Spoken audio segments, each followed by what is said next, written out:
안녕하세요. 보험을 쉽고 정확하게 안내해드리는 보험선생입니다. 오늘 영상에서는 보험 리모델링이 왜 필요한지, 어떤 기준으로 점검하고 조정해야 하는지, 실제 사례를 살펴보면서 어떻게 해야 효율적으로 리모델링이 가능한지 이 세 가지를 기준으로 구체적으로 안내해드리겠습니다. 보험은 가입 당시 최적의 구성으로 가입을 했다고 해서 시간이 지나도 최적의 상태로 유지되는 상품이 아닙니다. 생활 환경과 소득, 가족력과 직업, 의료 환경도 변하겠지만 보험 상품 자체도 계속 바뀌고 있습니다.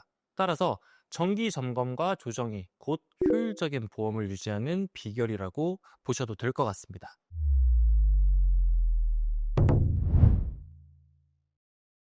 보험을 처음 가입할 때보다 시간이 흐르면 필요 특약의 우선순위가 달라집니다. 한편으로는 새로운 담보가 출시가 되고 다른 한편으로는 예전 담보의 보장 한도와 약관이 바뀌기도 합니다. 즉, 환경 변화와 상품 변화, 거기에 개인 상황 변화까지 겹치면서 기존 설계가 현재의 트렌드와 다를 수 있습니다. 리모델링의 시작은 단순합니다. 내가 실제로 겪을 수 있는 위험이 무엇인지, 그 위험을 어떤 특약을 가입을 해야 대비가 될 수 있는지입니다. 이번에 살펴볼 사례는 27세 남성분이 1년 전에 가입하신 증권입니다. 20년 납 100세 만기로 가입을 하셨고 월 보험료는 15만 1,957원입니다. 20대 중후반에게 적지 않은 금액이라 생각됩니다. 이 설계가 과연 합리적일까요? 보험 리모델링을 시작을 하실 때 가장 먼저 체크하셔야 할 부분은 바로 상품 유형입니다. 보험 상품은 크게 표준형과 무해지형으로 나뉩니다. 표준형은 납입 기간 중 해지 시 일부 해지환급금이 발생을 합니다. 대신 보험료가 무해지형보다 더 비쌉니다. 무해지형은 납입 기간 중 해지 시 해지환급금이 적거나 없습니다. 대신 표준형과 동일 보장 대비해서 보험료가 저렴합니다. 우리는 보험을 중간에 해지해서 환급금을 받기 위해 가입하는 것이 아닙니다. 만기까지 보장을 안정적으로 유지하는 것이 목적이겠죠. 그렇다면 불필요한 해지환급금을 줄이거나 없애서 보험료를 낮추는 무해지형이 더 효율적이라고 생각합니다. 단, 향후 자금 계획상 중도 해지 가능성이 뚜렷하다거나 한다면 표준형으로의 가입을 고려해 볼 수는 있겠지만 그런 일은 투박하다고 생각합니다. 그렇다면 굳이 더 높은 보험료를 내면서 표준형으로 가입하실 필요는 없습니다. 해지 계획이 없으시다면 같은 보장이라도 보험료가 저렴한 무해지형이 훨씬 효율적인 선택이 될 수 있습니다. 증권을 보면 암 진단비, 뇌졸중 진단비, 급성 심근경색 진단비, 로보담 수술비가 모두 갱신형입니다. 갱신형이라고 해서 무조건 나쁘다고 단정할 수는 없습니다. 갱신형 담보의 장점은 초기 보험료가 비갱신형보다 상대적으로 저렴하다는 점입니다. 하지만 반대로 단점은 보험료가 정기적으로 인상될 수 있다는 점이고 이게 생각보다 큰 부담이 될 수 있을 겁니다. 특히 보장이 꼭 필요한 시기, 즉 나이가 들어 실제 질병 위험이 높아지는 시점에 보험료가 단계적으로 그리고 급격히 오르게 되면 유지 자체가 어려워지는 경우가 생길 수도 있습니다. 게다가 그 시점에 새로운 보험을 가입하려고 해도 이미 생긴 병력이나 건강 상태 때문에 가입 자체가 불가능해질 수 있을 겁니다.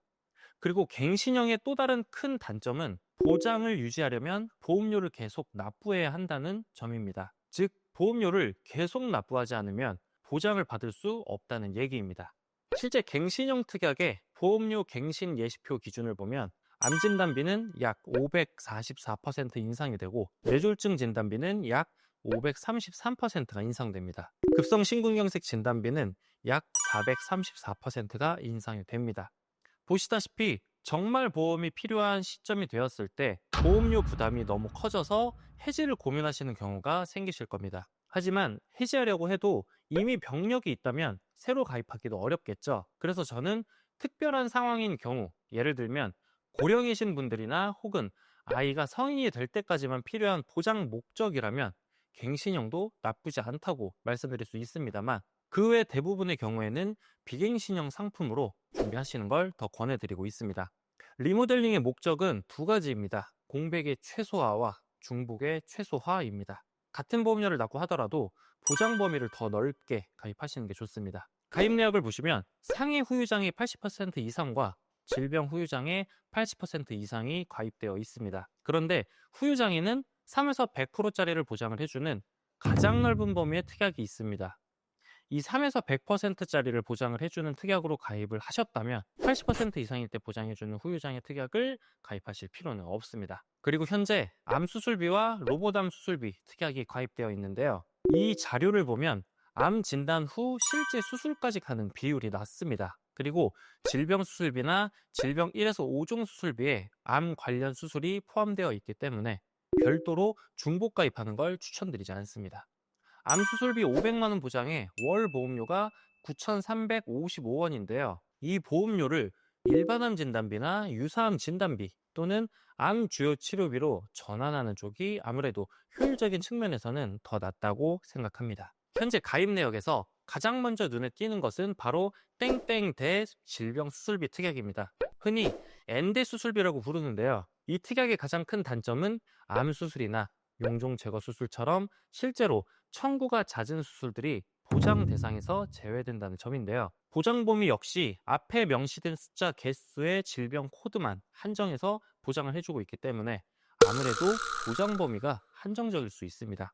그래서 저는 이런 N대 수술비보다는 질병 1에서 5종 수술비 특약처럼 더 폭넓게 보장을 하고 실질적인 청구 가능성이 높은 특약으로 구성하시는 걸 추천드립니다. 현재 이 가입 내역에는 뇌질환과 심장질환을 보장해주는 진단비는 뇌졸중 진단비와 급성 심근경색 진단비만 구성이 되어 있습니다. 통계에 따르면 가장 많은 환자 수를 보이는 질환은 협심증, 그 다음이 부정맥, 심부전, 그리고 심근경색증 순입니다.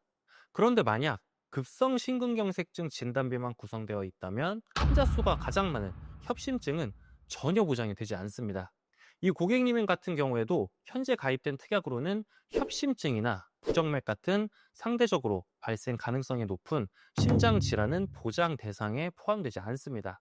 이런 경우 정말 아쉽고 억울할 수 있겠죠. 신장 보장이 있다고 생각을 했는데 막상 가장 흔한 심장 질환에는 청구가 안 되는 상황이 되는 겁니다. 2023년 통계에 따르면 뇌혈관 질환 환자 중 가장 많은 비중을 차지하는 건 뇌경색증이고 그 다음이 기타 뇌혈관 질환입니다. 하지만 여기서 중요한 점이 있습니다.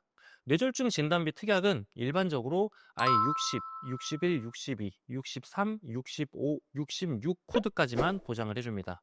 즉, I64를 제외한 I60부터 I66까지만 포함이 되고 있고 I64부터 67, 68, 69까지의 뇌질환은 보장에서 제외됩니다. 그래서 이 고객님처럼 뇌졸중 진단비만 가지고 있다면 아쉬운 상황이 발생할 수 있겠죠. 보험 리모델링은 상품의 특성, 특약의 구성, 통계 자료 등 고려해야 할 부분들이 너무 많다 보니 혼자서 점검하고 보험을 리모델링 하기가 쉽지 않으실 겁니다. 혼자서 점검이 막막하시다면 전문가의 도움을 받는 것이 시간과 비용을 절약하는 지름길일 거라 생각을 합니다. 저희 보험선생팀에 리모델링 상담을 요청을 해주시면 현재 증권을 정밀 진단하고 예산 내에서 유지 가능한 가성비 좋은 최적화 설계를 도와드리고 있습니다. 가입 이후에도 변동사항에 맞춰서 사후 관리까지 꼼꼼하게 챙겨드리겠습니다. 이 영상이 도움이 되셨다면 구독과 좋아요 부탁드립니다. 앞으로도 실속 있고 정확한 보험 정보를 계속 전해드리겠습니다. 끝까지 시청해주셔서 감사합니다.